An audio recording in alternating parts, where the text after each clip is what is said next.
Welcome to the Elijah Winfrey Show, where each week Eli and Toni chat with guests about autism, homelessness, underprivileged youth, and ways they're giving back to their community. The dynamic duo also answer your email questions and get you caught up on their past weekend. So, sit back, relax, and get ready for a terrific show. Here are your hosts, Elijah Winfrey and Toni Boucher. Hello, folks, and welcome to the Elijah Winfrey Show. I am indeed your host, Elijah Winfrey, joined each week by my fabulous, wonderful, and super talented co-host, Toni Boucher.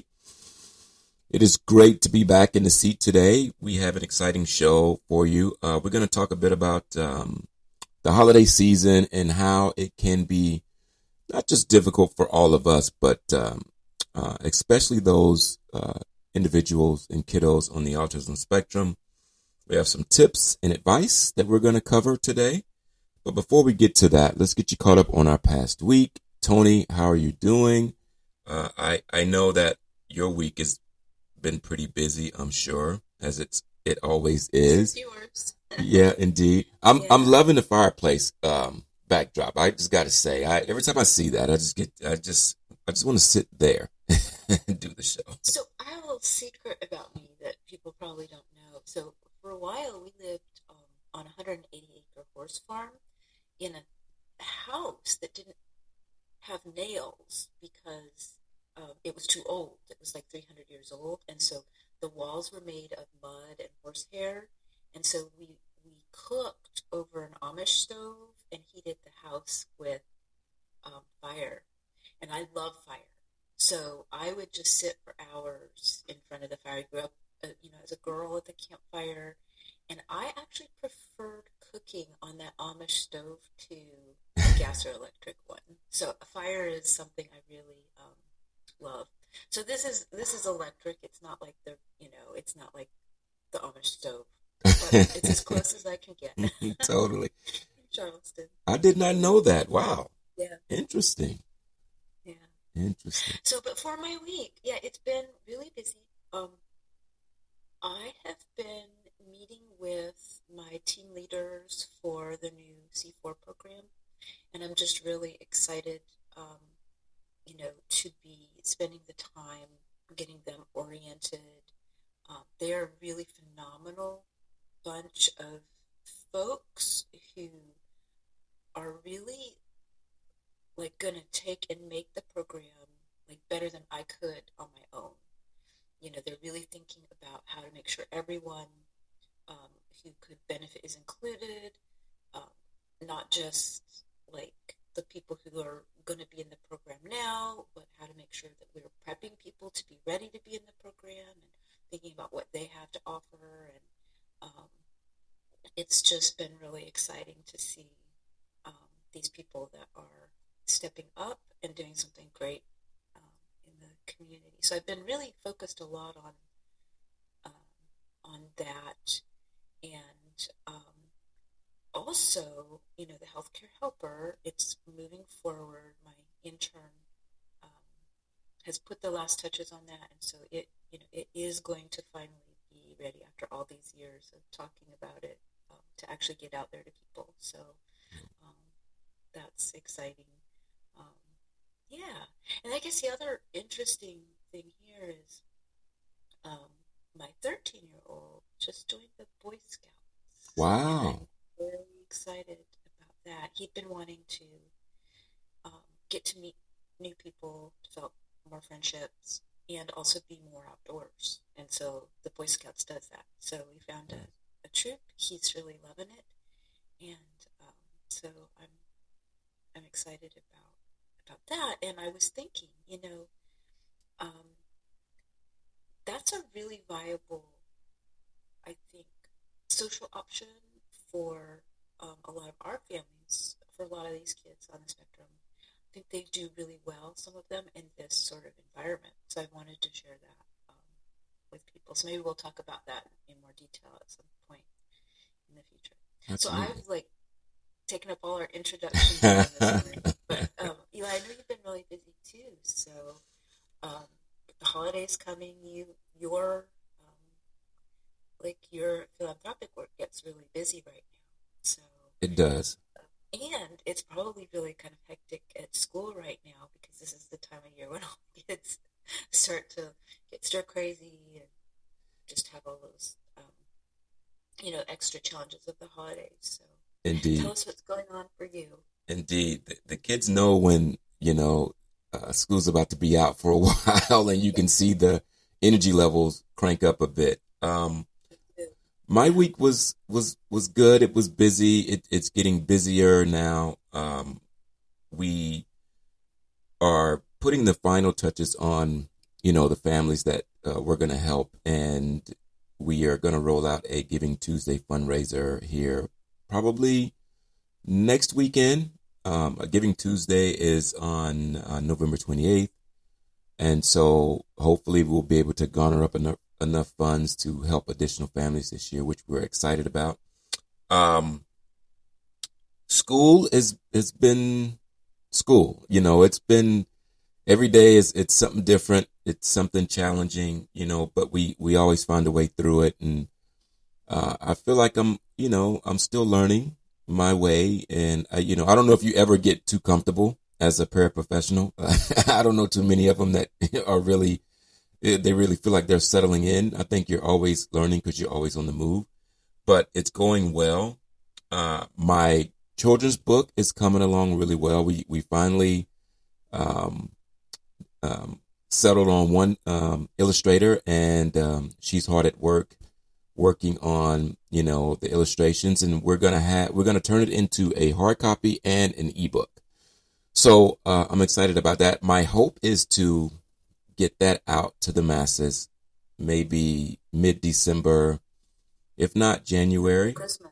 Yeah. So, Yeah. that has been fun to work on. I'm still teaching golf on Wednesdays, which is going good. It's a lesson, with, a young man who is, he's a very good player. Right now we're working on his confidence. He kind of lost a bit of confidence, and golf will do that to you. It finds a way to humble you just when you think that you figured it out and you turn another corner. It feels like you're being stripped of everything that you've worked hard to obtain. So we're working on getting that back for him. Family's doing good. I feel pretty decent, and,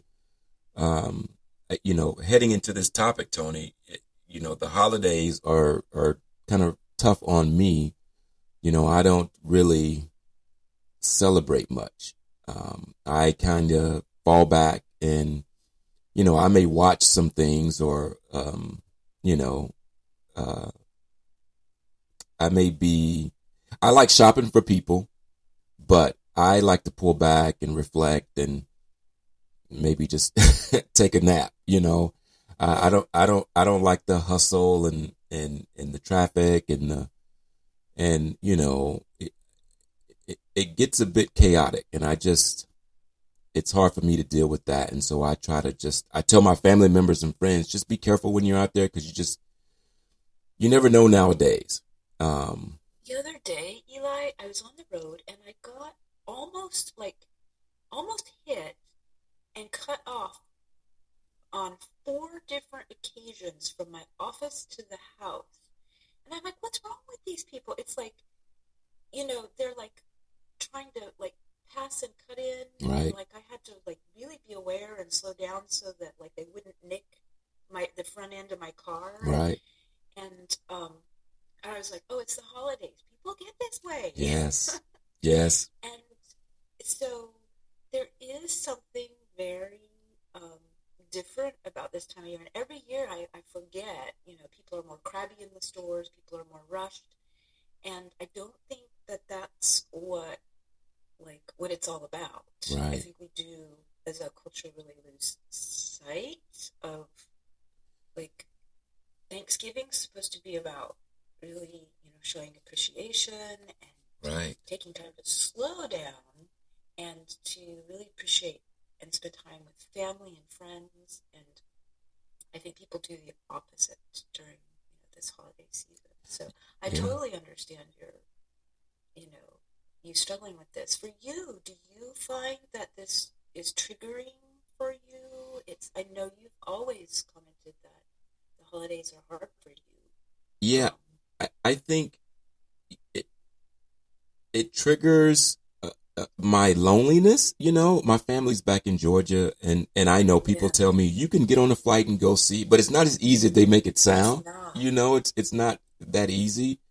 Um, I think even as a kid, I've always just struggled with uh the holidays. Like Yeah.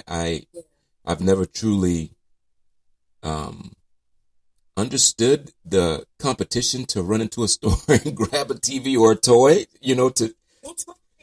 yeah, it's and so I would look Yeah. at my mom kind of like, What's wrong with what's you people? happening? Like, are we supposed to run to that aisle? Like, my mom would be like, nope.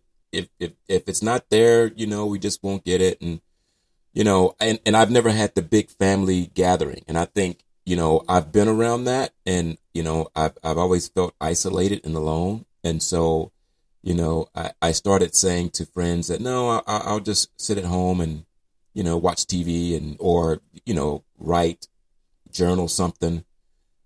It's just a struggle. I think Yeah. I just it's hard to explain for me. I miss my family, but I Yeah. think it's more than that. And I still haven't been able to put my I think you're not alone. I mean, even just today, as you were talking about missing your family, like I've been, with my dad's health issues and, mental health issues for, one of my kids here. We haven't been able to see each other in over a year, and the plan was for, him and my mom to come and see us. And I really miss my family too, and I'm trying to figure out how I can get there. And it's not just about an airline right, ticket. right, Like for my family, I have to take a flight and then drive for 8 hours to get to them. Um, and so with the weather, it's not like I can just, roads closed or my family. So this time of year, I could fly out to where I pick up the car, and then the pass could be closed for forever. And just in line with that, I've really been missing my grandparents too, yeah, and those big family gatherings that we had. So, and the older we get, the more of this we're gonna have, yeah, right? Is yeah. as we lose our elders in the family, You're right. I and and so it it's it hard. it is, and I think for me, I my closeness with family um, isn't great, and so I ask myself if I do go back, outside of my mom, what am I really here for? And I have to think about that. Um, so it's difficult, and I know if I struggle with it. I can only imagine what kids on the spectrum. I Yeah, think of my niece and nephew and what how do they perceive the holidays? What do they expect? Have they been talked to about expectations? yeah. Because I But think you hit the nail on the head, Eli, with expectations. I think so many people struggle through the holidays because there's a societal expectation of what the holidays are supposed to be and right, what they're supposed to mean. right, And so very few people actually have the reality of that expectation. right, And so when we don't meet our expectations, we suffer. We feel miserable. And so you've got a lot of divorced families, and so you have this idea of families together, and then all of a sudden you've got a mom and a dad who are no longer together, and kids have to, go between families, and how do you sort that out and share that? And so a lot of people are lonely, and families right, don't, we don't have that unit that we used to, and families today are like mine and yours living across the country or across the world. So we don't have that community that we were born in and raised in and died in. And so the reality is those expectations we have are not realistic. right, And I think, in terms of parents of kids on the spectrum, a lot of times their shattered expectations about what the holidays are going to mean for your family when you have a kid on the spectrum, because maybe your kid's scared of Christmas lights, right, and doesn't want to open Christmas presents and hates the Christmas meal. All those things that we're taught are supposed to be a part of a holiday. And Christmas, just as an example, any holiday, regardless of what your traditions are, those traditions are not always well received. right. No, you're when you've got exactly sensory issues, or you've got anxieties, or so right, that's a difficult one. And I think if we can, first of all, really take a deep look at what our expectations are, right, and really ask, are these realistic, and really adjust our expectations to be more realistic. Sometimes if we shift those expectations, we can create our own special traditions, or our own special kinds of realities that are unique to us. right, So, for the example I give is, I know lots of kids on the spectrum have aversion to Christmas lights, for example. So if you're expecting to do the tradition of lighting the Christmas tree together every year, you're going to be disappointed if your kid runs away and fusses and cries and is scared of that.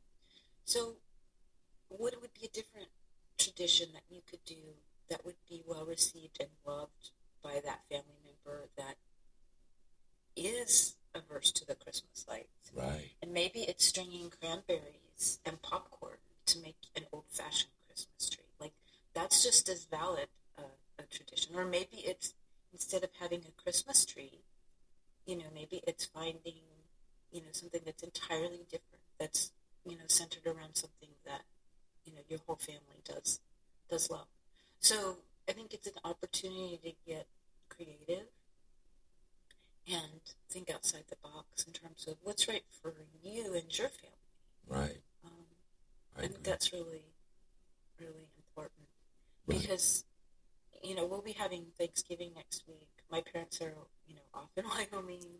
I'm here in Charleston. I've got cousins and family all over the country that we won't be together. And so, what is it that we're going to do here to make it special? Right, right. Yeah, I like all your points. I think it's very important, the communication with your kiddo about what's happening. I think sometimes that gets glossed over because we think that, it won't last but 2 minutes and they'll be okay after that. And they don't realize to some kids on the spectrum, it's like sensory assault, because they don't It's see painful. it. They don't see it coming. And so when you surprise them with that, well, we're going to go shopping. Do you really need to go shopping? When you can maybe do it online to kind of help your kiddo. I think. Well, I think you guys, a lot of our audience knows my rule is the day after Thanksgiving, you will not see me in a store.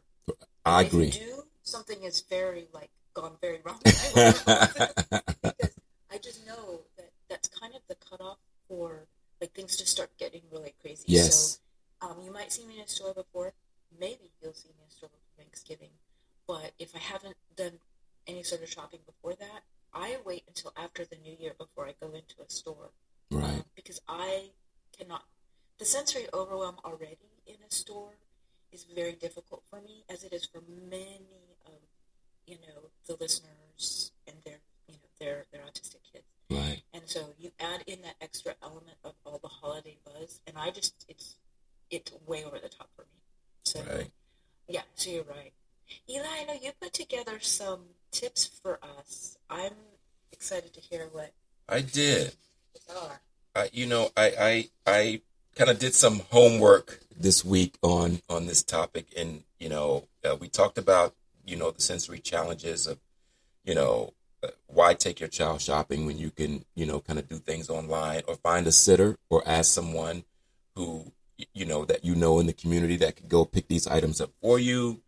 I love that. Have a plan B, right? In case of sensory overload, kind of have those steps of what are we going to do? If we get to the store and we see right away in the parking lot that the line is long, it's loud, maybe we say, okay, you know what we're going to do? We'll go home and get online, and we'll pick these items out together, as opposed to standing in line, or maybe going in when we know that it's going to be extremely loud. And I've seen, Toni, where I've seen kiddos on the spectrum where they're in the store and you see them being pulled to different aisles and the expressions on their face, they so miserable. They're miserable.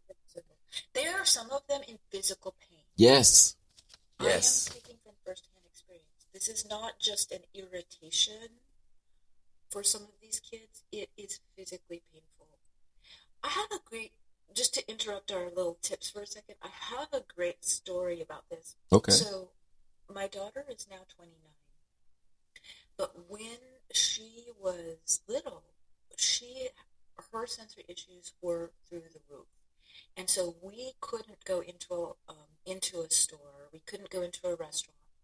So we kind of backed off on that and waited until she got a little bit older.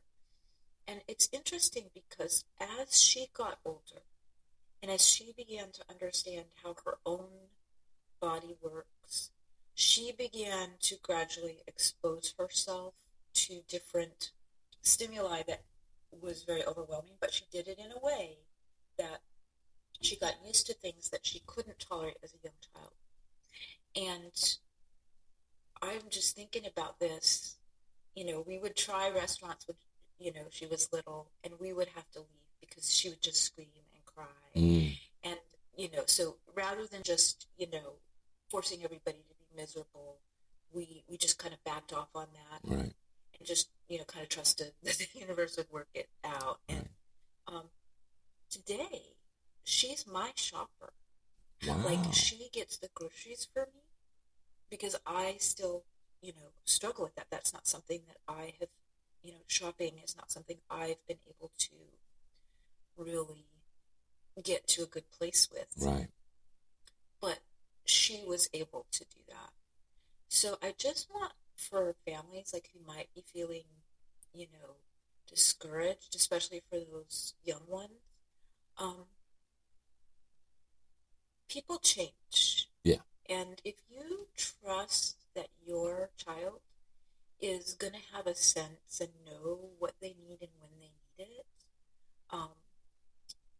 I think that's a very powerful thing.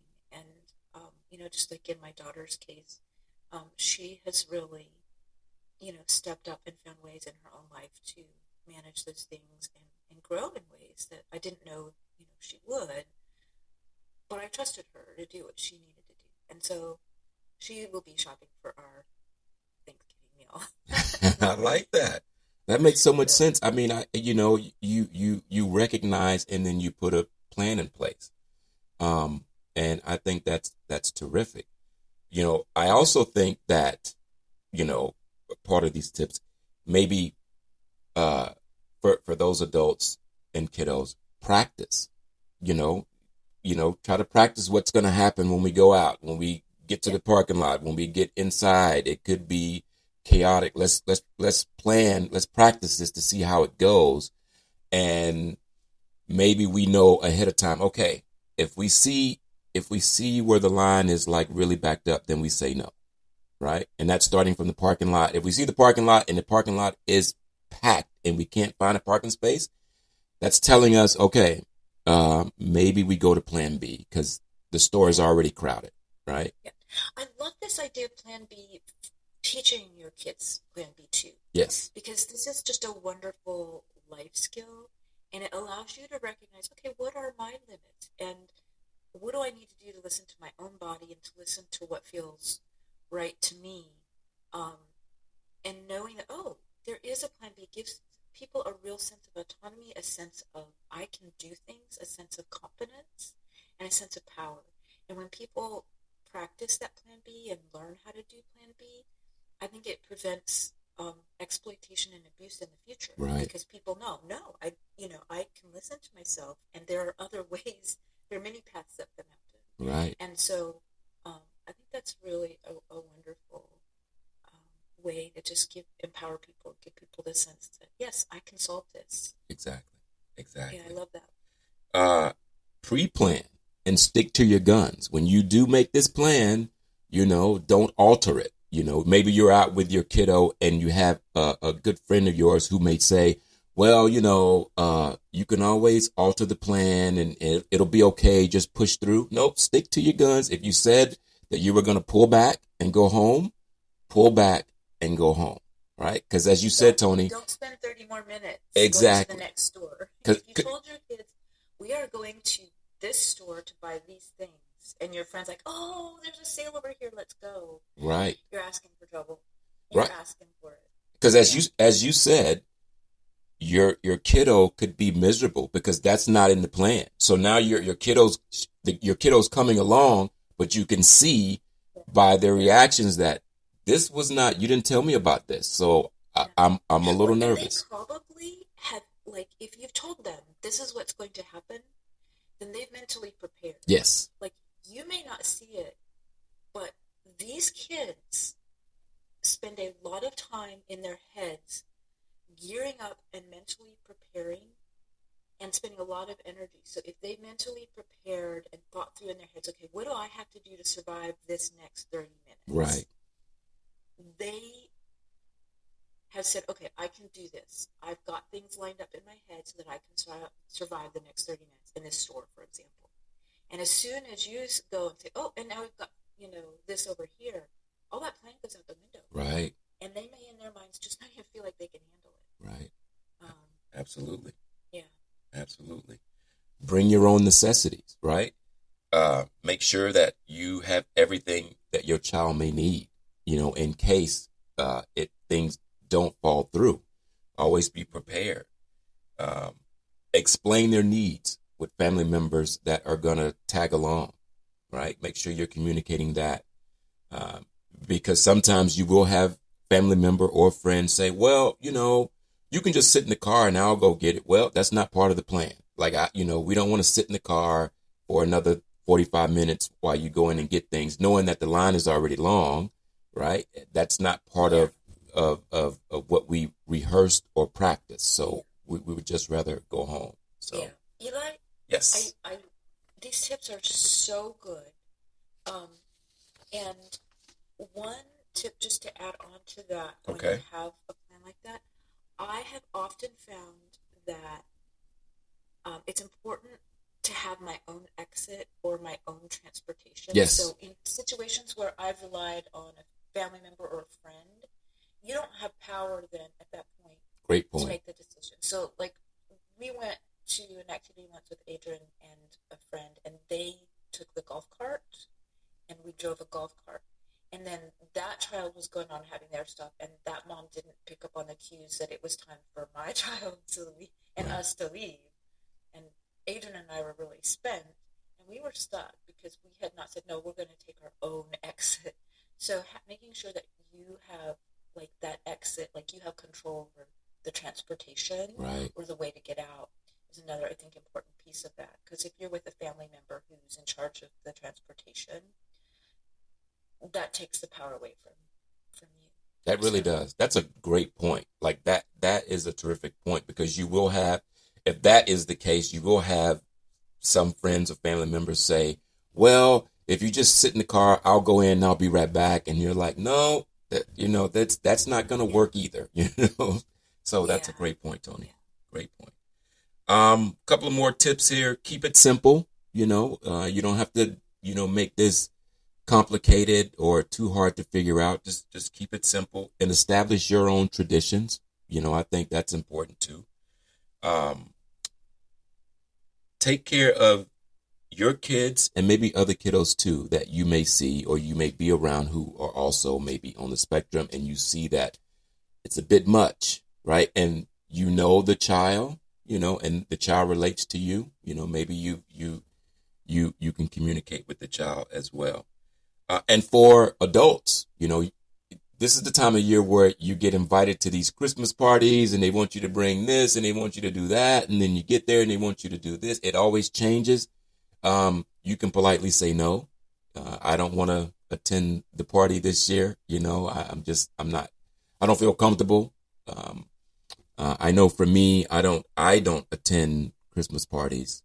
I really don't attend any parties anymore, but I always politely say, no, I'm good. I'd rather just be home, and nothing against anybody there, but Those And that's days are hard well to behind me. do. It A is. lot of the autistic adults that I work with have a really difficult time saying no. Like, they feel obligated. They don't want to disappoint Right. people, or they feel like they have to because it's expected at work, or it's expected for the family, and it's difficult to say no. And it's important.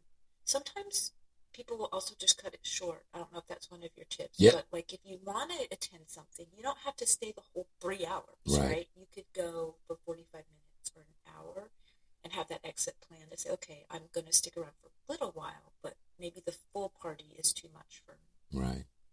That was one of the tips. Absolutely. That's great. I have one more tip here, Toni, and this is probably the most important, or one of the most important tips, is to take care of yourself, right? Through all of this, make sure you're taking care of you, because if you're not, it does you a disservice to pretend or try to push through. I hear that a lot. Let's just push through. And I'm like, well, I don't have it today to push through. I need to pull back.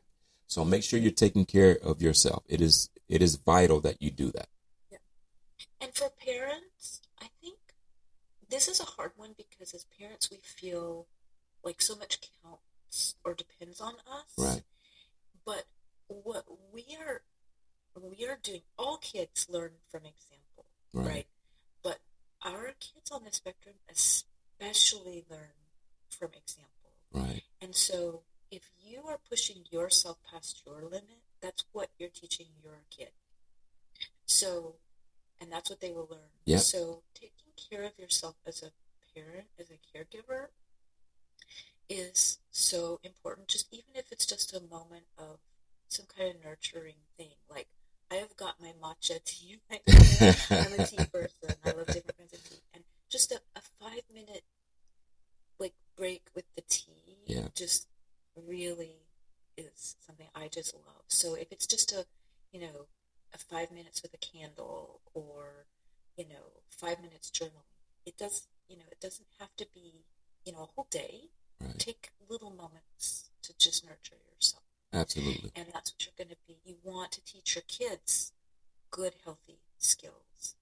And if you don't want your child neglecting themselves as they grow into adulthood, then you better think about what you're teaching them if you're neglecting yourself. Because it's not just about you neglecting yourself. It's about teaching your kid to do the same. Right. So take the time, find it, make it. And yeah, it doesn't have to be, a whole day, or you don't have to run away for a week to a conference or anything. It's just find those little moments to nurture yourself. Right. And your kiddos are watching you. I want listeners to know that they're watching you, whether they're looking directly at you or not. They're watching how you move and how you respond to things, right? And so it gives them cues. You're right, Toni, about, okay, if mom can do it, then I'm going to try to do it, right? And it's not always successful, so you have to be mindful of making sure that you're taking care of yourself and you're communicating that to your kid. Maybe you're telling your child, today, I don't have it today. I'm pretty tired, Let's communicate it. I'm feeling tired. Yeah. I'm feeling crabby. Like, that's such great emotional intelligence for your kids, to recognize that. Right. I saw that, like, with my 2 older ones. I didn't personally have the emotional intelligence as I raised them to, assist them as much as I have with my youngest. And the other day, Aiden needed more time to leave the house than I was giving him. Mm-hmm. And we got in the car, and he's like, but I need more time. And I'm like, Aiden, I gave you blah, blah, blah. And I'm kind of like, it's getting heated. Right. You could see he's just getting really mad. He's like, Mom, I'm really angry with you right now. I know. I love you, and you love me, and we're going to figure it out. Right. But I'm so mad right now. Right. That is emotional intelligence. Yes. That he has.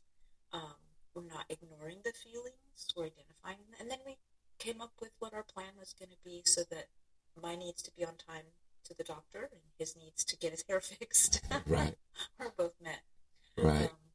But I like what he said there, right? He said, Mom, I love you, but I'm really mad at you right now. That he communicated that, right?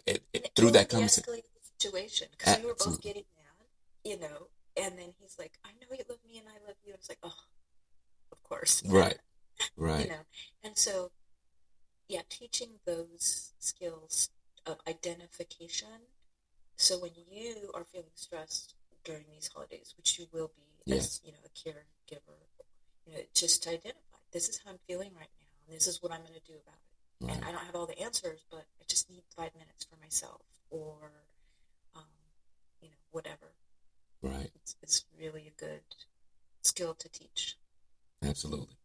Well, those are all the tips, my friend. We have come Great. to the end of the show. We were just talking up a storm, which is always great. But I think this topic is so important because it doesn't get the attention, as far as communication that it needs during this time of year, because it breaks my heart when I see kiddos and adults in the store and you see like they're way past their limit.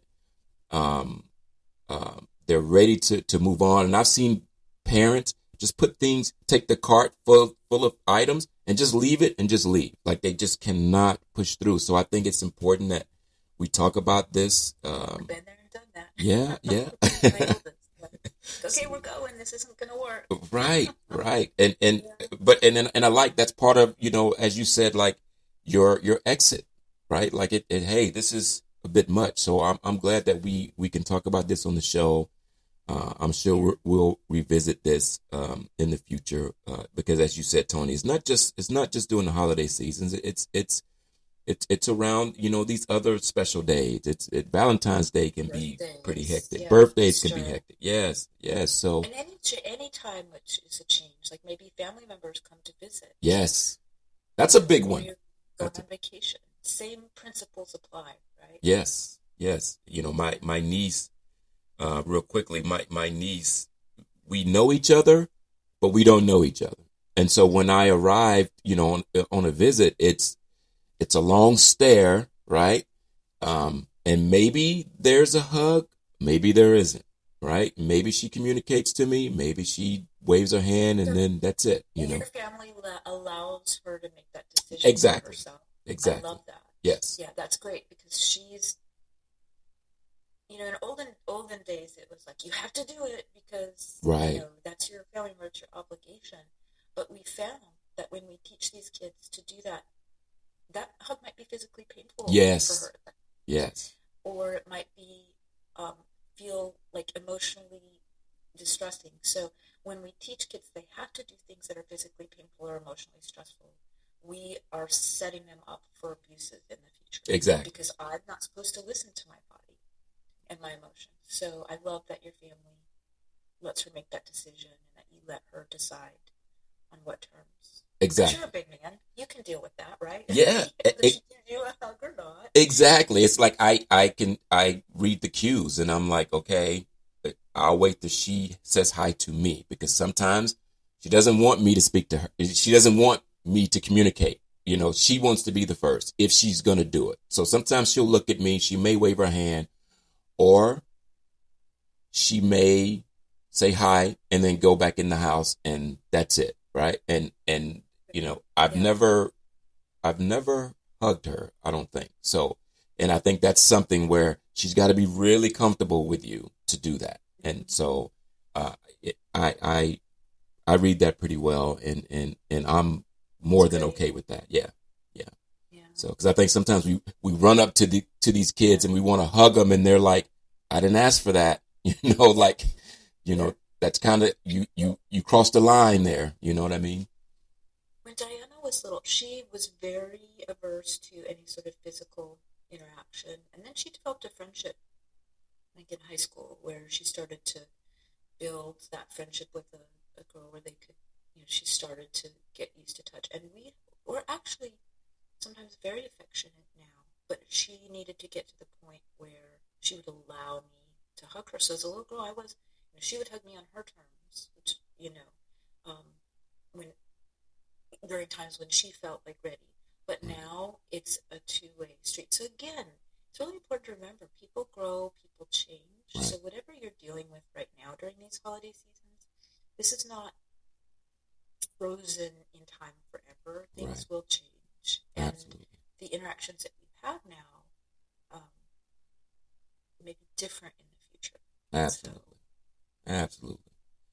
Well, like I said, we could go on and on, with this topic. It's so many things that we could talk about, but we've come to Great tips. great tips. We've come to the end of the show. What are you doing this week? Anything fun or business as usual? Well, yeah, I mean, I'm just seeing my clients doing more with, C4. We're in the middle of, doing our launch, so bringing in the people and getting them set up for that. And then we'll have a nice, family meal, me and the three kids for Thanksgiving. We'll probably take that day to just relax and enjoy, Yeah, family time together. I like that. That's about it. We haven't even really, planned that much. We will have a video conference with my parents since we can't be together. That's nice. Very How good. about you? I'll get some work done this week, and my wife, she's gonna spend time with her brother and her mom, which is awesome. I try to encourage that because her family's here and they get along really well, and so she's gonna do that.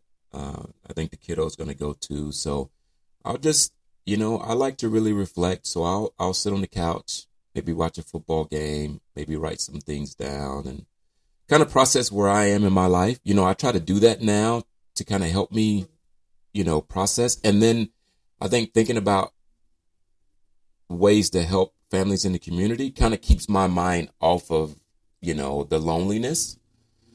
So I'll do some of that and text with some friends. I'm sure I'll text you for sure.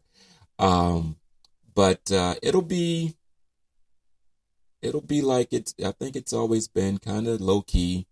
I think they're going to have Thanksgiving dinner at her brother's, and I'll have, we'll cook here and I'll have my own little thing here. Like, it's not, growing up, we didn't do the big turkey because we just couldn't afford it.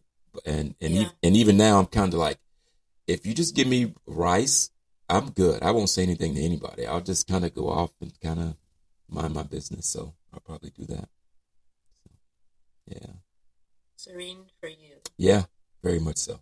Very much so. Well, that's it for the show. We want to thank everybody for tuning in. Really appreciate it. Our numbers continue to move forward. Every time I check the numbers on how many times the show's been downloaded, it just blows me away. So, and I even got educators now who are like walking up to me in school, like, "Hey, I listened to your show. Like, you and Toni, you're great. Like, that was such a good topic or a good guest." So we appreciate the downloads. Get out in your communities this week and check in on your family and friends. Put a smile on someone's face. Doesn't take a lot of energy to do that at all. Thank you for listening to The Elijah Winfrey Show. Please be sure to download this show wherever you download your favorite podcast. Till next week, take care. Bye-bye.